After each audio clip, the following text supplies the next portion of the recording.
Good morning. It's Tuesday, November 7th, 2023. This is your Georgia WeatherNet morning update. Rain-free once again this morning. Cloud-free for the most part. We do have a few areas of patchy fog as we get started this morning. Temperatures are on the cool side. We're checking in mainly in the mid-40s across the state. Few low 50s in South Georgia. 37 not showing up here on our map, but up in Blairsville it's 37. So chilly up in the North Georgia mountains. Those clear skies allowing all the heat that we collected yesterday to escape right back up into the atmosphere. And so that's why it's a bit cooler this morning than it was yesterday. Quick look at the tropics just to tell you that nothing's going on. This map is even quieter than it was yesterday. Have a big cloud system out there in the Atlantic, and then also looking down in the Western Caribbean with some showers moving into Central America, but no development is expected over the next several days. And also going to be quiet for us. So let's head through the day today. High pressure's locked in. That little blue H is just going to dance around. So basically the air mass stays locked in place all day today.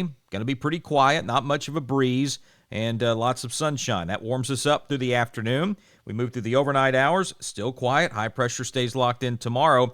Now notice some changes on the way. If you look behind the logo there, we see the thin black lines, the isobars starting to pack closer together, so we know that another frontal boundary is moving our way. This is a little bit hard to forecast. The reason is that the storm system that this frontal boundary is attached to hasn't really developed yet. It's out over the Rocky Mountains. It's still getting itself together, and then once that happens, then we can time it out a little bit better. But it does look like we're going to pick up a little bit of a breeze by tomorrow evening and maybe a few extra clouds in northwest Georgia. The rest of the state, pretty quiet, clear.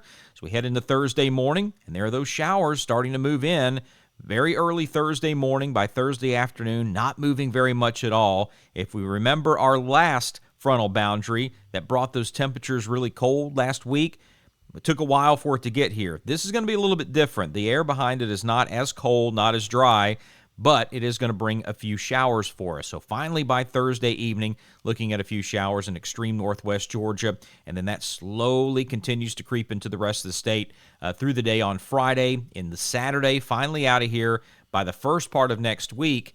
And whatever rain we get from this, just savor it, because we're going to see another dry spell for probably another week or week and a half after this system passes through. So that's going to be about it. Not much to help out our drought situation across the state of Georgia. That's the very latest from the Georgia WeatherNet. Now your local forecast from northwest Georgia to southeast Georgia.